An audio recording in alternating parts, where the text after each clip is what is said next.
नमस्कार दोस्तों, आइए जानते हैं छत्तीसगढ़ की 25 सबसे बड़ी खबरें सिर्फ 5 मिनट में। पर उससे पहले रोजाना अपडेट रहने के लिए वीडियो को लाइक करके चैनल को सब्सक्राइब कर ये वीडियो आप कहाँ से देख रहे हैं कमेंट करके जरूर बताएं। छत्तीसगढ़ बीजेपी में फेरबदल। छत्तीसगढ़ में बीजेपी संगठन में बड़ा बदलाव किया गया है, जिसमें रवि भगत से जिम्मेदारी हटाकर राहुल को प्रदेश अध्यक्ष बनाया गया है। महिला मोर्चा की कमान विभा को सौंपी गई है, जबकि मीडिया संयोजक का पद हेमंत पाणिग्राही को मिला है और संतोष पांडेय को मुख्य प्रवक्ता नियुक्त किया गया है। पार्टी का कहना है कि यह बदलाव संगठन को नई ऊर्जा और दिशा देने के उद्देश्य से किया गया है।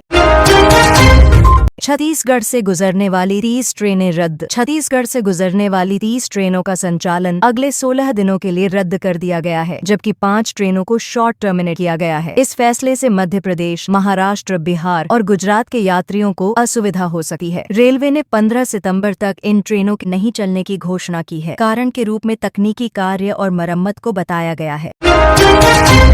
राहुल गांधी का रायपुर में प्रशिक्षण शिविर। रायपुर के एक होटल में कांग्रेस के वरिष्ठ नेता राहुल गांधी का विशेष प्रशिक्षण शिविर आयोजित किया गया है, जिसमें लगभग 100 युवा आंदोलन और जमीनी रणनीतियों की बारीकियां सीख रहे हैं। इस कार्यक्रम में मोबाइल फोन के उपयोग पर पूर्ण प्रतिबंध लगाया गया है, ताकि प्रतिभागी पूरी तरह प्रशिक्षण पर ध्यान केंद्रित कर सकें और राजनीतिक गतिविधियों में अधिक प्रभावी भूमिका निभा सकें। कांकेर में चोरी की वारदात। कांकेर जिले में एक युवती ने अपने मित्र के लिए बाइक खरीदने की चाह में दिन दहाड़े चोरी की घटना को अंजाम दिया। आरोप है कि उसने पड़ोसी के घर का ताला तोड़कर गहने और नकदी समेत लगभग 2 लाख रुपए के सामान पर हाथ साफ किया और फिर वहां से फरार हो गई। पुलिस इस मामले में जांच कर रही है और सीटीई फुटेज की मदद से सुराग तलाश रही है। का अनोखा कदम। छत्तीसगढ़ में पुलिस ने कानून तोड़ने के आरोपियों के खिलाफ एक अलग तरीका अपनाया, जिसमें उनका आधा सिर मुंडवाकर सार्वजनिक रूप से जुलूस निकाला गया। इस कार्यवाही का उद्देश्य समाज को कानून के पालन का संदेश देना और लोगों में जागरूकता फैलाना बताया गया। घटना का वीडियो सोशल मीडिया पर भी तेजी से फैल रहा है, जिस पर अलग अलग प्रतिक्रियाएं देखने को मिल रही हैं।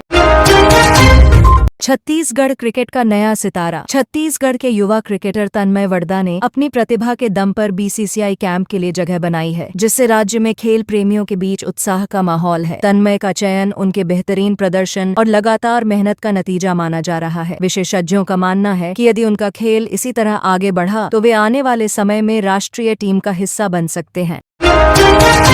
बस्तर के गांवों में पहली बार तिरंगा। बस्तर के कुछ गांव ऐसे थे जहां आजादी का पर्व वर्षों तक नहीं मनाया जाता था, लेकिन इस बार 78 साल बाद इन गांवों में तिरंगा फहराने की तैयारी है। स्थानीय लोगों का कहना है कि यह बदलाव जागरूकता और प्रशासन के प्रयासों से आया है। कार्यक्रम में सांस्कृतिक आयोजन भी होंगे, जिससे ग्रामीणों में देशभक्ति की भावना और मजबूत होगी। जशपुर की बेटियों की उपलब्धि। जशपुर जिले की बेटियों ने सरकारी सेवा में उल्लेखनीय सफलता हासिल करते हुए 100 में से 43 पदों पर अपना नाम दर्ज कराया है। यह उपलब्धि जिले के शिक्षा स्तर और मेहनत का प्रमाण मानी जा रही है। चयनित युवतियां अब विभिन्न विभागों में अपनी सेवाएं देंगी, जिससे समाज में अन्य युवाओं को भी प्रेरणा मिलेगी और शिक्षा के महत्व को लेकर जागरूकता बढ़ेगी। Chhattisgarh monsoon update. अंबिकापुर में आंधी और बारिश के कारण बिजली आपूर्ति 7 से 8 घंटे के लिए बाधित रही। वहीं सुकमा, दंतेवाड़ा और बीजापुर में येलो अलर्ट जारी किया गया है। बाकी जिलों में भी मौसम विभाग ने बिजली गिरने की आशंका जताई है। विशेषज्ञों का कहना है कि यह बदलाव मानसून की सक्रियता का संकेत है और किसानों को फसलों के लिए यह समय लाभदायक हो सकता है। रायपुर के स्कूलों में पानी वाली घंटी। रायपुर के स्कूलों में अब हर 2 कक्षाओं के बाद एक विशेष पानी वाली घंटी बजेगी, जिसके दौरान शिक्षक और विद्यार्थी साथ में पानी पिएंगे। यह पहल बच्चों को डिहाइड्रेशन से बचाने और स्वास्थ्य के प्रति जागरूक करने के लिए शुरू की गई है। शिक्षा विभाग का मानना है कि यह कदम विद्यार्थियों के शारीरिक स्वास्थ्य और एकाग्रता में सकारात्मक बदलाव लाएगा। जिले में बढ़ते अपराध पर चेतावनी। किरंदुल की एक घटना को लेकर कांग्रेस नेताओं ने प्रशासन को चेतावनी दी है कि यदि 10 दिनों में आरोपियों की गिरफ्तारी नहीं हुई तो वे विरोध प्रदर्शन करेंगे। इस मामले को लेकर स्थानीय लोगों में भी आक्रोश देखा जा रहा है। प्रशासन का कहना है कि मामले की जांच तेजी से चल रही है और जल्द ही आवश्यक कार्रवाई की जाएगी। दुर्ग में भूमि घोटाले का खुलासा। दुर्ग जिले में भूमाफियाओं द्वारा 765 एकड़ सरकारी जमीन कब्जा करने का मामला सामने आया है। आरोप है कि इस जमीन को बैंक में गिरवी रखकर लोन भी लिया गया और इसके लिए भुइयां ऐप के जरिए पटवारी की आईडी हैक की गई। प्रशासन ने जांच शुरू कर दी है और जिम्मेदार लोगों के खिलाफ कानूनी कार्रवाई की तैयारी की जा रही है। छत्तीसगढ़ में ईवी खरीदारों को राहत। केंद्रीय राज्य मंत्री ने जानकारी दी है कि छत्तीसगढ़ के इलेक्ट्रिक वाहन खरीदारों को अब तक 138 करोड़ रुपए की सब्सिडी प्रदान की गई है। ये राशि राज्य में ई मोबिलिटी को बढ़ावा देने और प्रदूषण कम करने के उद्देश्य से दी गई है। सरकार का कहना है कि इससे आम लोगों में ईवी खरीदने का उत्साह बढ़ेगा और पर्यावरण संरक्षण के प्रयासों को नई गति मिलेगी।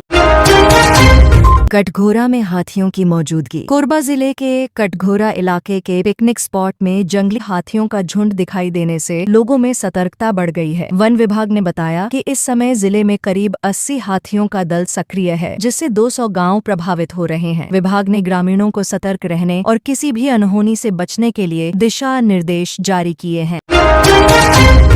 अंबेडकर अस्पताल ओपीडी में बदलाव। लगातार 3 दिनों की छुट्टी के कारण रायपुर के अंबेडकर अस्पताल की ओपीडी सेवा जन्माष्टमी के दिन केवल 2 घंटे के लिए संचालित की जाएगी। स्वास्थ्य विभाग ने मरीजों से अपील की है कि वे अपने इलाज के समय की पहले से योजना बनाएं। आपातकालीन सेवाएं सामान्य रूप से चालू रहेंगी ताकि गंभीर मरीजों को तुरंत उपचार मिल सके। स्वच्छता रैंकिंग में इनाम योजना। मुख्यमंत्री ने घोषणा की है कि स्वच्छता में पहला स्थान हासिल करने वाले नगर निकाय को 1 करोड़ रुपए का इनाम दिया जाएगा। दूसरे स्थान वाले को 50 लाख और तीसरे को 25 लाख रुपए मिलेंगे। इस योजना का उद्देश्य नगर निकायों को सफाई और स्वच्छता के लिए प्रोत्साहित करना है ताकि राज्य में साफ सुथरा वातावरण बनाए रखा जा सके। मध्याह्न भोजन के लिए नई गाइडलाइन। कलेक्टर ने मध्याह्न भोजन योजना के बेहतर संचालन के लिए 8 बिंदुओं पर नई गाइडलाइन जारी की है। इसमें भोजन की गुणवत्ता, समय पर वितरण और साफ सफाई पर विशेष जोर दिया गया है। निर्देश में यह भी कहा गया है कि नियमित निरीक्षण और रिकॉर्ड रखने से बच्चों को पोषण युक्त और सुरक्षित भोजन उपलब्ध कराया जा सकेगा। बुजुर्गों के लिए मुफ्त इलाज योजना। 70 वर्ष से अधिक उम्र के बुजुर्गों को 5 लाख रुपए तक का मुफ्त इलाज प्रदान किया जाएगा। इसके लिए पात्र व्यक्ति को आवेदन करना होगा और आवश्यक दस्तावेज जमा करने होंगे। सरकार का कहना है कि इस योजना से बुजुर्गों को बेहतर स्वास्थ्य सुविधाएं मिलेंगी और इलाज के आर्थिक बोझ से उन्हें राहत मिलेगी। सितंबर में रोजगार मेला। सितंबर माह में राज्य में बड़े स्तर पर रोजगार मेले का आयोजन किया जाएगा, जिसमें लगभग 10,000 पदों पर भर्ती की जाएगी। विभिन्न सरकारी और निजी संस्थान इसमें भाग लेंगे। आयोजन का उद्देश्य बेरोजगार युवाओं को रोजगार के अवसर उपलब्ध कराना और स्थानीय प्रतिभाओं को उद्योगों से जोड़ना है। आवेदन प्रक्रिया और अन्य विवरण जल्द जारी किए जाएंगे।